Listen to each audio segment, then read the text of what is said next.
আসসালামু আলাইকুম বন্ধুরা, কেমন আছেন? আশা করি সবাই ভালো আছেন। আজ আমি আপনাদেরকে একটি ডিম দিয়ে মজাদার একটা খিচুড়ি রান্নার রেসিপি দেখাবো। তার মধ্যে একটা কষি বসাই দিলাম, ডেক্সির মধ্যে পরিমাণ মতন তেল দিয়ে দিলাম, 4-5টা এলাচি দিয়ে দিলাম, 4-5 টুকরা দারচিনি দিয়ে 4-5টা শুকনো মরিচ দিয়ে দিলাম, 4-5টা তেজপাতা দিয়ে দিলাম, হাফ টেবিল চামচ এরকম আস্ত জিরা দিয়ে দিলাম, 5-6টা পেঁয়াজ কেটে নিলাম, পেঁয়াজগুলোকে দিয়ে দিলাম। এগুলোকে হালকা করে ভেজে নেবো 2-3 মিনিট লাগিয়ে। পেঁয়াজগুলো ভাজা হয়ে গেছে। 1.5 টেবিল চামচ আদা বাটা, 1.5 টেবিল চামচ রসুন বাটা, টেবিল চামচ জিরার গুঁড়া, হাফ টেবিল চামচ গরম মশলা গুঁড়া, হাফ টেবিল চামচের কম ধনিয়ার গুঁড়া, হাফ টেবিল চামচের থেকে কম একটু হলুদের গুঁড়া, হাফ টেবিল চামচ মরিচের গুঁড়া, পরিমাণ মতন লবণ দিয়ে 1-1.5 মিনিট লাগিয়ে ভালো করে কষিয়ে নেব মশলাটাকে। মশলাটা আমার কষানো হয়ে গেছে।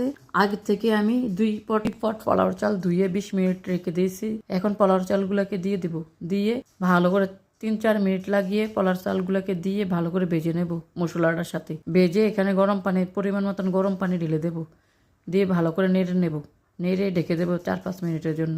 আগে থেকে আমি 2টা টমেটো কেটে রেখেছি, 4-5টা কাঁচামরিচ, টমেটোগুলো দিয়ে দেবো, কাঁচামরিচগুলো দিয়ে দেবো। কাঁচামরিচ আর টমেটোগুলোকে দিয়ে দিলাম, দিয়ে নেড়ে মিনিটের জন্য ঢেকে দিলাম। চুলাটাকে কমিয়ে দিলাম, কমিয়ে 10 মিনিটের জন্য ঢেকে দিলাম। 10 মিনিট পর ফিরে আসলাম। এখন আমি নেড়ে দেব, খিচুড়িটাকে নেড়ে দেব। আমি আগে থেকে 5টা ডিম, 5-6টা আলু এগুলোকে সিদ্ধ করে নিছি। সিদ্ধ করে হলুদ মরিচ লবণ দিয়ে এগুলোকে ভেজে নিচ্ছি, ভেজে রেখে দিছি। খিচুড়িটাকে নেড়ে নিচ্ছি। এখন উপর দিয়ে ডিমগুলা আলুগুলা সুন্দর করে বিছিয়ে দেবো, বিছিয়ে 1.5 টেবিল চামচ ঘি দিয়ে দেবো, দিয়ে ঘি দিয়ে উপর দিয়ে ধনেপাতা কেটে রেখেছি, ধনেপাতাগুলোকে দিয়ে দেবো, দিয়ে আমি 15 মিনিটের জন্য আবার ঢেকে দেবো। ঢেকে চুলাটাকে একবারে কমিয়ে বসিয়ে রাখবো 15 মিনিটের জন্য। 15 মিনিট পর ফিরে আসলাম। এখন ভালো করে নেড়ে দেব, খিচুড়িটাকে ভালো করে নেড়ে নেব, নেড়ে তারপরে উঠিয়ে নেব। দেখেন খিচুড়িটা আমার কেমন হয়েছে।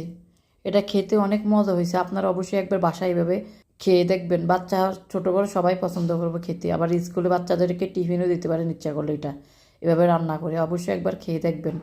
অনেক খেতে অনেক দারুণ হয়েছে, অনেক মজা হয়েছে। আমার রেসিপিটা ভালো লাগলে অবশ্যই লাইক কমেন্ট শেয়ার করে আমার চ্যানেলটাকে সাবস্ক্রাইব করবেন। সবাইকে আল্লাহ হাফেজ।